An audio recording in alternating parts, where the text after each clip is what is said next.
নৈহাটিতে পানি ট্যাঙ্কির কাছে বড় মসজিদের সামনে ল্যাটিনের মধ্যে প্রায় 14টির মতো বোমা পাওয়া গেছে।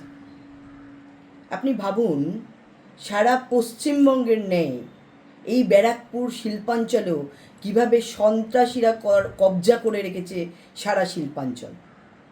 এর আগেও আমরা দেখেছি বোমা বাজি কারখানার নামে বোমার রমরমা চালাতে এই নৈহাটির বুকে, এবং আমরা ভাটপাড়া থেকে শুরু করে বিভিন্ন জায়গায় বোমার আঘাতে শিশু মৃত্যু থেকে শুরু করে তাদের অঙ্গহানি পর্যন্ত ঘটেছে, সেটাও আমরা দেখেছি বল নিয়ে খেলতে গিয়ে। এবং বেআইনি অস্ত্রের রমরমা আমরা ভাটপাড়া, জগদ্দল, নৈহাটি, ব্যারাকপুর এবং একের পর এক বিভিন্ন ব্যবসায়ীকে খুন করতে দেখেছি আততায়ীদের এই তৃণমূলের ছত্রছায়ায় থাকা সন্ত্রাসবাদীদের হাতে। তো আজকে এই নৈহাটিতেও এই ঠিক দুধেল গাইদের মসজিদের সামনে আজকে এই ধরনের বোমা পাওয়া যাচ্ছে। সামনে 2026, সামনেই ভোট। কিভাবে ভারতীয় জনতা পার্টির নামে দোষ দিয়ে বিভিন্ন সন্ত্রাস করে তাদের কার্যকর্তাদের জেলে ভরা যায়। কারণ আমরা জানি তৃণমূল হচ্ছে প্রথম আর পুলিশ হচ্ছে দ্বিতীয় সন্ত্রাসবাদী। এখন পুলিশকে দিয়েই সমস্ত কিছু চালাচ্ছে এই তৃণমূল কংগ্রেস।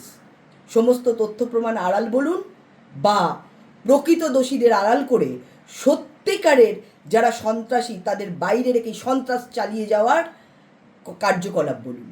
তো ঠিক একইভাবে আমরা দেখলাম যে বোমা, তরতাজা বোমা ঠিক পাওয়া গেল একদম ঠিক 2026 তার ভোটের আগেই।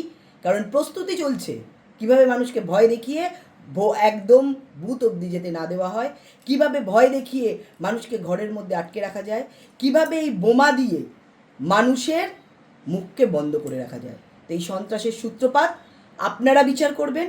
আশা করি পুলিশ প্রশাসন এই বিষয় দেখবে, এবং আমার মনে হয় এই যে এত বোমা গুলির রমরমা, এটা সিবিআই তদন্ত হওয়া উচিত। এই বোমা কোথা থেকে এলো এবং কারা এই বোমা নিয়ে খেলা করছে।